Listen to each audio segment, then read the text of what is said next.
And so, inevitably, right, there's going to be people out there who've had kidney stones, people who will get kidney stones. Let's say you're one of these people, you're consuming a little bit too much of the oxalates from different plant foods like spinach.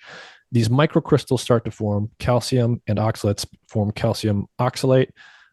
They start to form and then they start aggregating. So the kidney's failing to get rid of these things, failing to clear them out.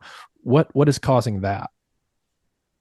Yeah, so that's something we have researched, and it used to be pretty mysterious, how the kidney gets rid of these microcrystals, right? So everybody knows, they do form, and they actually do show up in the urine. And that's called crystalluria, right? So if somebody has, lots and lots of crystals in the urine, that's called crystalluria.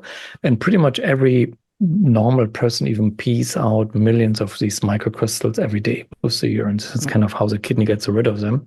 And as long as they stay small enough and they get excreted quickly enough with the kidneys, they don't really pose any danger.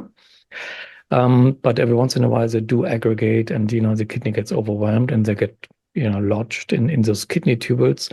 And it was actually unknown how the kidney deals with that, with these initial kind of like blockages of crystals.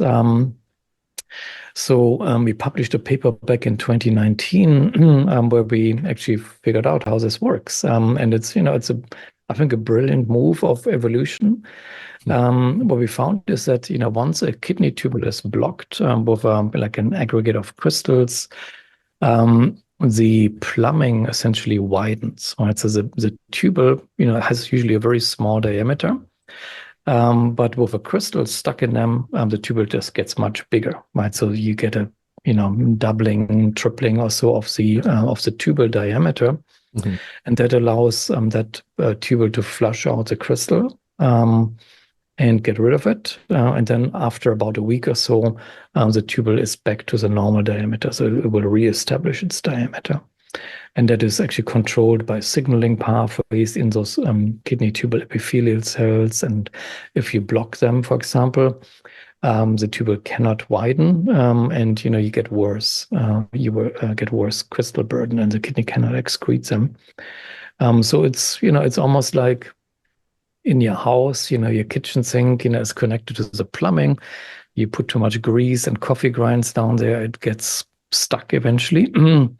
If you had really smart plumbing, the plumbing would just widen and let you just flush it all the way out. Yeah, And yeah. unfortunately, our plumbing is stuck, at one diameter, but the kidney has solved the problem. I see. Wow, yeah. So it can just dynamically adjust its size.